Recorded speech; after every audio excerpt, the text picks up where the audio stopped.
Hello everyone and welcome back to my inspiring tutorials. तो previous video segment दो जो कि थे, लेक्चर फर्स्ट में हमने इंट्रोडक्शन देखा, लेक्चर सेकंड में हमने पैसिव ट्रांसपोर्ट पूरा कंप्लीट किया, लेक्चर थर्ड में हम एक्टिव प्रोसेसेस या फिर एक्टिव ट्रांसपोर्ट के साथ स्टार्ट करेंगे। सबसे पहले मैं आपको बता देती हूँ यहाँ पर एक्टिव प्रोसेसेस क्या होती है। ऐसी प्रोसेस जिसके अंदर सेल्यूलर एनर्जी रिक्वायर्ड होगी उसी को हम एक्टिव प्रोसेसेस कहते हैं। एनर्जी का यूसेज होगा उसको सिंपल वर्ड्स में ये कह सकते हैं। दो तरह की होती है, एक होता है एक्टिव ट्रांसपोर्ट और दूसरा होता है वेसिकुलर ट्रांसपोर्ट। एक्टिव ट्रांसपोर्ट की डेफिनेशन की अगर मैं बात करती हूँ तो movement of solute against a concentration gradient. जैसे पैसिव ट्रांसपोर्ट में मैंने डिफ्यूजन को एक्सप्लेन करते वक्त कहा था, सॉल्यूट का मूवमेंट होता है हायर कंसंट्रेशन से लोअर कंसंट्रेशन की तरफ, तो उसको हम कहते हैं पैसिव ट्रांसपोर्ट या फिर सिंपल डिफ्यूजन, ये हमने कहा था। लेकिन एक्टिव ट्रांसपोर्ट के अंदर नॉर्मली होना क्या चाहिए, H2L जाना चाहिए। नॉर्मली क्या होना चाहिए, H2L जाना चाहिए। लेकिन अगर H2L नहीं जा रहा है, वो लो टू हाई जा रहा है, तो ये हो गया अगेंस्ट कॉन्सेंट्रेशन ग्रेडियंट। ऐसा मूवमेंट जब लो टू हाई होता है तो उसमें एनर्जी की रिक्वायरमेंट होती है और ऐसे ट्रांसपोर्ट को हम एक्टिव ट्रांसपोर्ट यहाँ पर कहते हैं। अगर मैं एक एग्जांपल दूं तो यहाँ पर एक स्लैब रखा है, ऊपर आप एक बॉल रखेंगे तो बॉल ऊपर से खुद ब खुद रोल होकर नीचे आ जाएगी, तो H2L ये हो जाएगा, नॉर्मली खुद से हो जाएगा बिना किसी एनर्जी की यूज के। लेकिन अगर इसी स्लैब पे आपको बॉल नीचे से ऊपर ले जानी तो वो रोल होकर नीचे से ऊपर की तरफ नहीं जाएगी, वहां आपको या तो यूज अपने हाथों का यूज करके इसको यहाँ रखना पड़ेगा। तो आप अपनी एनर्जी के थ्रू इसको बॉल को ऊपर ले जाएंगे, या कोई मोटर के थ्रू या कुछ भी प्रोसेस हो सकती है, मशीन लगा दें आप, जैसे कि एक एस्केलेटर होता है उस तरह से कुछ बना दें, तो ये चीजें होती है। तो ये हो गया एक्टिव ट्रांसपोर्ट का डेफिनेशन। अब आगे बढ़ते हैं। अच्छा, एक चीज याद रखना, इसमें लो टू हाई होता है, ये सबसे इंपॉर्टेंट है, इधर लो टू हाई होता है विद एनर्जी, ये याद हो गया। दूसरी चीज, इसकी डेफिनेशन आप ये भी लिख सकते हो, going from an area of low concentration to a place of higher concentration, आप ऐसे भी लिख सकते हो। आगे बढ़ते हैं, वेसिकुलर ट्रांसपोर्ट क्या होता है उसको देखते हैं। ट्रांसपोर्ट ऑफ लार्ज सब्सटेंसेस, बड़े सब्सटेंसेस का transport across the plasma membrane by a vesicle. Vesicle की मदद से अगर आप ट्रांसपोर्ट करवा रहे हो बड़े सब्सटेंसेस का, तो उसको आप कहते हो वेसिकुलर ट्रांसपोर्ट। तो यहाँ पर भी खुद से कोई चीज नहीं हो रही है, आपने वेसिकल की मदद से यहाँ पर ट्रांसपोर्ट करवाया, इसी को आप वेसिकुलर ट्रांसपोर्ट कहते हैं। वेसिकल क्या होते हैं, membrane bound sac filled with materials होते हैं, ये आपको पता होना चाहिए। आगे बढ़ते हैं, मैंने यहाँ पर एक्टिव ट्रांसपोर्ट का एरो देते हुए नीचे दिखाया है कि दो तरह के एक्टिव ट्रांसपोर्ट होते हैं। पहला होता है प्राइमरी एक्टिव ट्रांसपोर्ट और दूसरा होता है secondary active transport. Primary active transport में क्या होता है, सेल्यूलर प्रोटीन होते हैं। आपको अगर मेरा प्रीवियस जो डायग्राम है याद हो तो प्रीवियस डायग्राम कुछ इस तरह था, हमने यहाँ पर ये जो ग्रुप प्रोटीन दिखाए थे, इन्हीं में से एक प्रोटीन की बात हम कर रहे हैं। तो प्रोटीन में क्या होता है, यहाँ पर सेल्यूलर प्रोटीन पंप्स रहते हैं कॉल्ड आयन पंप्स।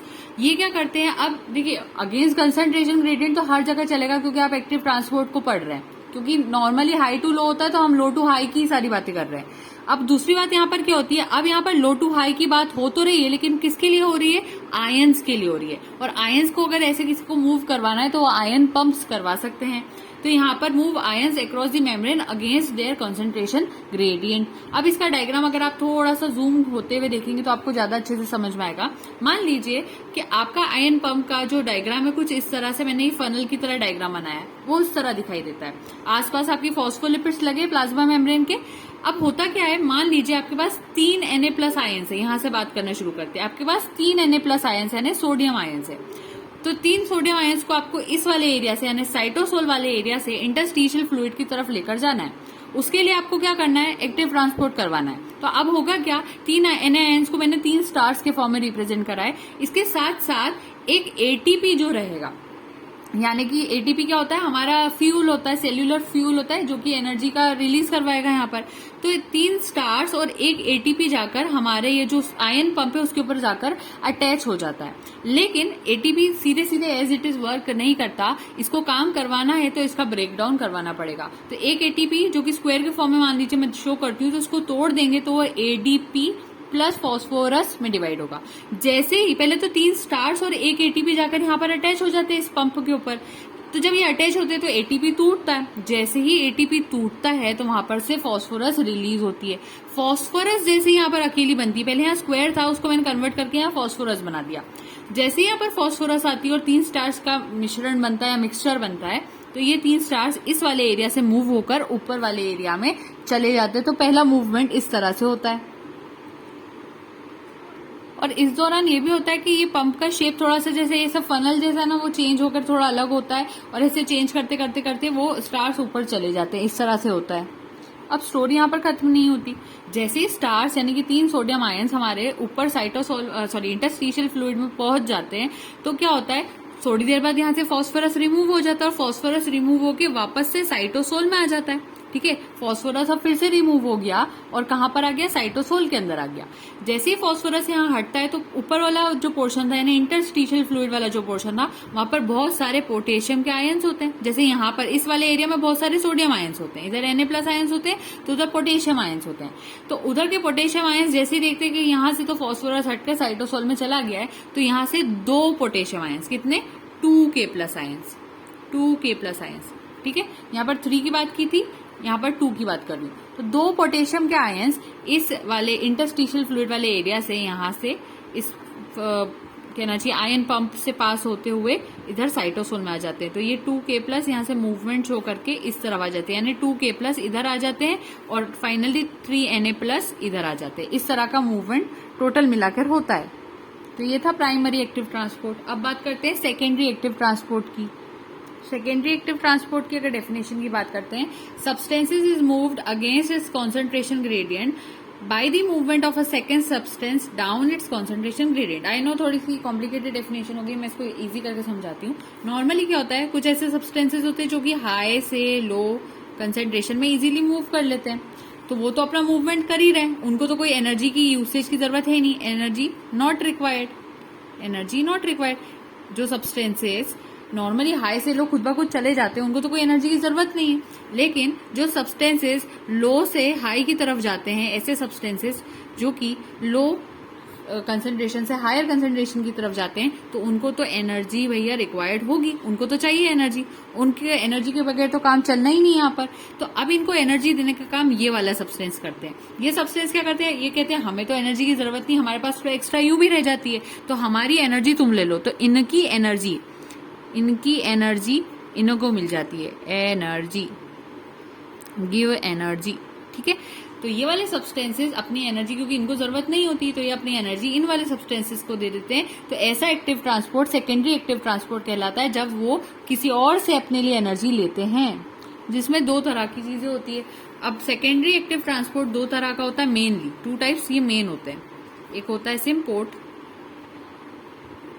एक होता है एंटीपोर्ट।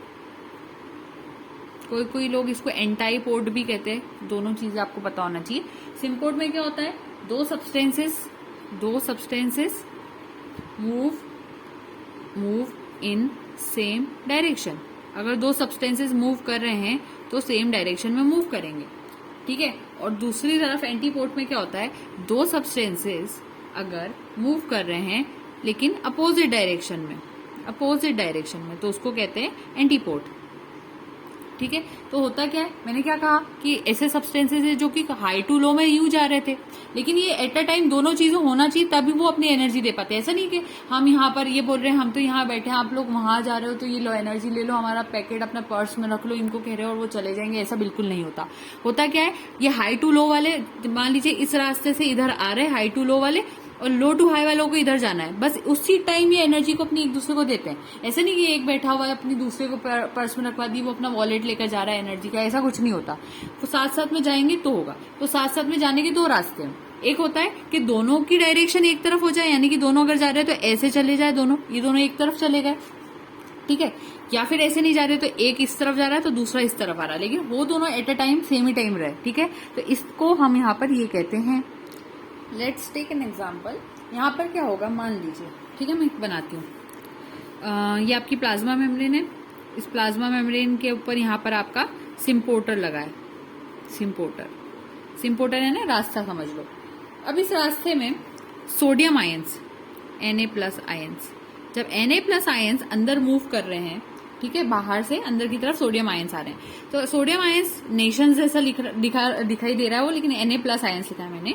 तो सोडियम आयंस जब इस सिम्पोर्टर का रास्ता लेते हुए अंदर की तरफ आ रहे होते हैं, ये ऐसे मूवमेंट करके इस तरफ आ रहे हैं, उसी टाइम सोडियम आयंस के साथ चुपचाप नहीं कह सकते, बताते हुए ग्लूकोज भी इसके साथ अंदर एंटर कर जाता है। और ग्लूकोज खुद से तो एंटर नहीं कर पा रहा था। सोडियम आयंस तो normally higher concentration to lower concentration का रूल फॉलो करके आसानी से आ जाते हैं, उनको कोई एनर्जी की रिक्वायरमेंट नहीं थी। ऊपर ज्यादा सोडियम हुआ तो ज्यादा सोडियम थोड़े से निकलकर अंदर की तरफ आ गए, तो हायर टू लोअर तो यूं ही वो सोडियम आयंस फॉलो वहां पर कर रहे थे। लेकिन ग्लूकोज को प्रॉब्लम आ रही थी, वो वाला कंसंट्रेशन ग्रेडियंट वहां पर फॉलो नहीं कर पा रहा था। इसलिए जैसे ही सोडियम आयंस यहाँ से यहाँ आना शुरू करते हैं, उसके साथ साथ ग्लूकोज भी मूव करके अंदर आ जाता है। दोनों की डायरेक्शन सेम इस तरफ दिखाई गई है, सिम्पोर्टर का यूज करके अंदर आ जाते हैं। ये तो हो गया आपका सिम्पोर्ट का एग्जाम्पल। अब दूसरा आपका होता है एंटीपोर्ट का एग्जाम्पल। मान लीजिए ये प्लाज्मा मेम्ब्रेन है, या आपका यहाँ पर एंटीपोर्टर लिख देते हैं इसको हम यहाँ पर। अगेन फिर ऐसे ही होता है कि जो सोडियम प्लस के आयंस होते हैं वो तो अपना कंसंट्रेशन ग्रेडियंट फॉलो करके इजीली इस तरफ आते हैं, लेकिन उसके साथ साथ वो इस तरफ आ रहे हैं तो इसके साथ साथ यहाँ पर कुछ H प्लस के आयंस होते हैं, वो नीचे से ऊपर की तरफ चले जाते हैं। इस तरह से यहाँ पर मूवमेंट हो जाता है। तो ये आपका यहाँ पर एंटीपोर्ट और सिम्पोर्ट मैंने समझा दिया। इसी तरह से थोड़ा सा अगर मैं आपको वेसिकुलर ट्रांसपोर्ट का भी थोड़ा सा डिटेल यहाँ पर बता दूं, अभी यूनिपोर्ट वैसे बचा है, पर इसको एक मिनट यहाँ लाइन बना के वेसिकुलर ट्रांसपोर्ट की बात करें तो दो तरह के होते हैं।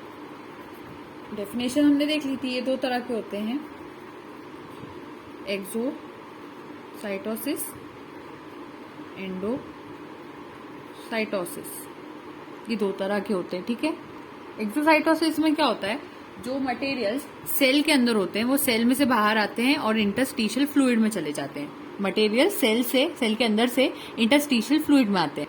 और वहीं अगर मैं एंडोसाइटोसिस की बात करूं तो सेल के अंदर चीजें आती है, सेल के अंदर आती है अब चीजें आउटसाइड ऑफ द सेल से, आउटसाइड ऑफ द सेल से, ठीक है। सेल के अंदर आती है या सेल के बाहर जाती है, बस ये डिफरेंस है दोनों के बीच में।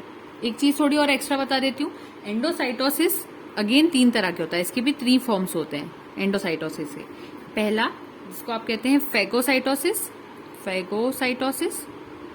इतनी डिटेल्स आपको मिल जाएंगी, और भी डिटेल में जा सकते हैं हम इसमें, लेकिन अभी मेरा जो टॉपिक है मैं उसको मन में रखते हुए हम लोग उसको ध्यान दे रहे हैं, ठीक है। थर्ड होता है रिसेप्टर मीडिएटेड एंडोसाइटोसिस। ये 3 टाइप्स होते हैं यहाँ पर। फैगोसाइटोसिस को सेल ईटिंग भी कहते हैं, सेल ईटिंग। इसकी डिटेल्स का भी अगर हुआ टाइम तो हम लोग बनाएंगे, अभी फिलहाल तो इतना ठीक। फैगोसाइटोसिस के अंदर क्या होता है कि एक नया कोई भी अगर लार्ज पार्टिकल आया है तो किसी नए वेसिकल के अंदर, कोई मान लीजिए कोई पार्टिकल आया तो कोई एक वेसिकल रहेगा, वेसिकल्स अभी मैंने शुरू में बताए थे, तो कोई भी नया वेसिकल रहेगा वो उस नए पार्टिकल को अपने अंदर इनगल्फ कर लेता है, और इस वेसिकल फिर जो इनगल्फ कर लेता है वो उस पार्टिकल को, तो वो क्या करता है लाइसोसोम के साथ फ्यूज हो जाता है। और लाइसोसोम के अंदर हमें पता है डाइजेस्टिव एंजाइम्स होते हैं, तो वो जो फूड पार्टिकल आया था या फिर एक पार्टिकल जो आया था जिसको वेसिकल ने अपने अंदर लिया था, फिर वो लाइसोसोम से फ्यूज हो गया, तो लाइसोसोम में डाइजेस्टिव एंजाइम थे वो उसको डाइजेस्ट कर देता है। इस तरह से हो जाता है। उसके बाद अगर मैं बात करती हूँ पिनोसाइटोसिस की, तो इसमें क्या होता है कि जो प्लाज्मा मेम्ब्रेन होती है वो अंदर की तरफ फोल्ड होने लगती है, इनवर्ड्स की तरफ फोल्ड होती है सबसे पहले। और जैसे प्लाज्मा मेम्ब्रेन नॉर्मली ऐसी है तो वो अंदर की तरफ फोल्ड होती है, तो इस तरह से फोल्ड हो जाएगी, एक लूप बन जाएगा। तो यहाँ पर इंटरस्टिशियल फ्लूइड भरा होता है बाहर की तरफ, तो जब इस तरह से प्लाज्मा मेम्ब्रेन अंदर की तरफ फोल्ड होती है तो थोड़ा सा इंटरस्टिशियल फ्लूइड इसके अंदर भी फिल हो जाता है, तो कुछ ड्रॉपलेट्स ऑफ इंटरस्टिशियल फ्लूइड अंदर इनगल्फ हो रहे हैं। और इसके अंदर इंटरस्टिशियल फ्लूइड में कुछ डिसॉल्व्ड सॉल्यूट्स होते हैं, इस वजह से वो सेल के थ्रू यूज किए जा सकते हैं। उसके बाद अगर मैं रिसेप्टर मीडिएट का थोड़ा सा एग्जांपल दूं, रिसेप्टर मीडिएटेड में क्या होता है, जो रिसेप्टर्स होते हैं बाइंड हो जाते हैं with the molecules in the interstitial fluid. Receptors क्या करते हैं, मॉलिक्यूल्स जो रहते हैं इंटरस्टिशियल फ्लूइड में उनके साथ बाइंड हो जाते हैं, और रिसेप्टर्स प्लाज्मा मेम्ब्रेन के ऊपर होते हैं। तो अगेन फिर से मेम्ब्रेन ऐसे ही कुछ सर्कल जैसा बनाती है, तो मान लीजिए यहाँ पर ऐसी मेम्ब्रेन थी तो उसके ऊपर ये रिसेप्टर्स लगे थे, साथ में ऊपर इंटरस्टिशियल फ्लूइड भी था थोड़ा सा। तो अब मैं रिसेप्टर की बात कर रही हूँ ना, तो थोड़ा बहुत पिनोसाइटोसिस जैसे ही होता है, बस एक फर्क क्या आ जाता है कि जब अगेन यहाँ पर प्लाज्मा मेम्ब्रेन इनफोल्ड करती है तो अंदर इंटरस्टिशियल फ्लूइड तो भरता ही है, साथ में कुछ रिसेप्टर्स भी अंदर बंद हो जाते हैं, जिससे एक नया वेसिकल जैसा यहाँ पर बन जाता है और फिर वो भी सेल के अंदर पहुंच जाता है। एक और लास्ट इंपॉर्टेंट बात आपको बता देती हूँ, चाहे एंडोसाइटोसिस हो या एक्सोसाइटोसिस हो, इन दोनों के अंदर ही एनर्जी यूसेज होता है, तभी तो मैं इसको आपको एक्टिव प्रोसेस में पढ़ा रही थी। थोड़ा सा एक्स्ट्रा यहाँ पर ही ऐड कर देते हैं हम, क्योंकि हमारा यूनिपोर्ट यहाँ कवर नहीं हुआ है। अगर मैं उसकी बात करूँ तो ये मेम्ब्रेन है हमारी, उसके अंदर एक ही तरह के सब्सटेंसेस का सेम सब्सटेंसेस सेम डायरेक्शन में मूव करते हैं तो उसको हम कहते हैं यूनिपोर्ट। और यहाँ पर जो मेम्ब्रेन प्रोटीन, अगेन जैसे वहां पर मेम्ब्रेन प्रोटीन की बात तो मैंने की थी, जो मेम्ब्रेन प्रोटीन इसमें हेल्प करता है उसको हम क्या कहते हैं, यूनिपोर्टर कहते हैं। जैसे वहां पर सिम्पोर्टर हम कह रहे थे, यहाँ पर हम एंटीपोर्टर कह रहे थे, यहाँ पर हम यूनिपोर्टर कह देते हैं, ठीक है। और ये होता है यूनिडायरेक्शनल। यूनिपोर्ट में याद रखना ये होता है यूनिडायरेक्शनल। इसके एग्जाम्पल में आप GLUT का एग्जाम्पल लगा सकते हैं।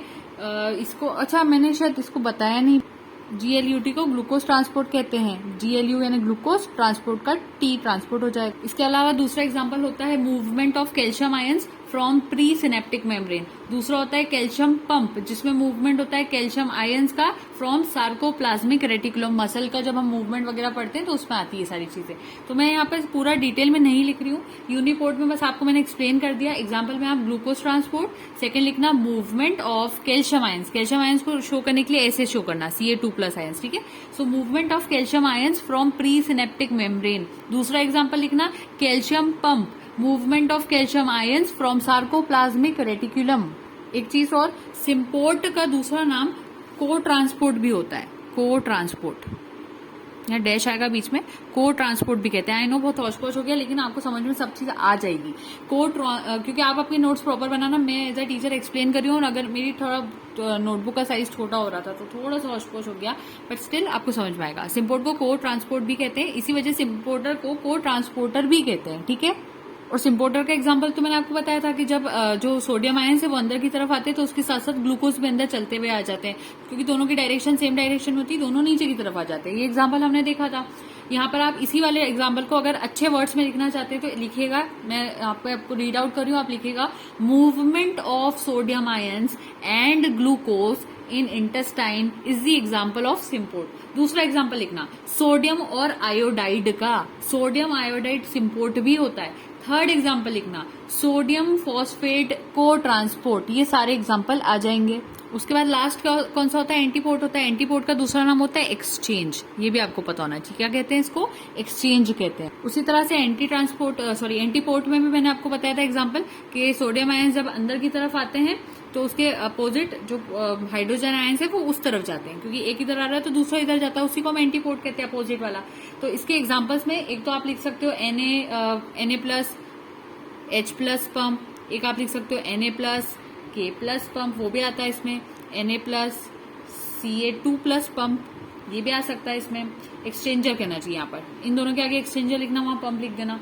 फिर क्लोराइड आयंस Cl- और बाइकार्बोनेट, जिसको लिखते हैं बाइकार्बोनेट, वो आ जाएगा यहाँ पर। लास्ट में समअप करने के लिए एक चीज और बता रही हूँ, बिल्कुल खत्म हो रहा है। एक्टिव ट्रांसपोर्ट था, उसमें मैंने बताया था एक होता है प्राइमरी एक्टिव ट्रांसपोर्ट और एक होता है सेकेंडरी एक्टिव ट्रांसपोर्ट। तो जब भी ये चीज आती है तो एक चीज और अपने माइंड में आप याद रखेंगे कि प्राइमरी एक्टिव ट्रांसपोर्ट जो होता है उसमें एटीपी, यहाँ पर जो होती है ना, ATP is hydrolysed bye protein.